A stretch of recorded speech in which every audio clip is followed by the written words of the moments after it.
மத்தேயு 7ஆம் அதிகாரம் 1வது வசனம் தொடங்கி 5வது வசனம் முடியும் வரை. அக்காலத்தில் இயேசு தம் சீடரை நோக்கி கூறியது: பிறர் குற்றவாளிகள் என தீர்ப்பளிக்காதீர்கள், அப்போதுதான் நீங்களும் தீர்ப்புக்கு உள்ளாக மாட்டீர்கள். நீங்கள் அளிக்கும் தீர்ப்பையே நீங்களும் பெறுவீர்கள். நீங்கள் எந்த அளவையால் அளக்கின்றீர்களோ அதே அளவையாலே உங்களுக்கு அளக்கப்படும்.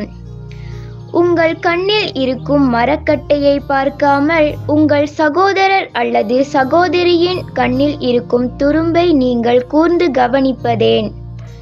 அல்லது அவரிடம் உங்கள் கண்ணிலிருந்து துரும்பை எடுக்கட்டுமா என்று எப்படி கேட்கலாம்? இதோ உங்கள் கண்ணில்தான் மரக்கட்டை இருக்கின்றதே.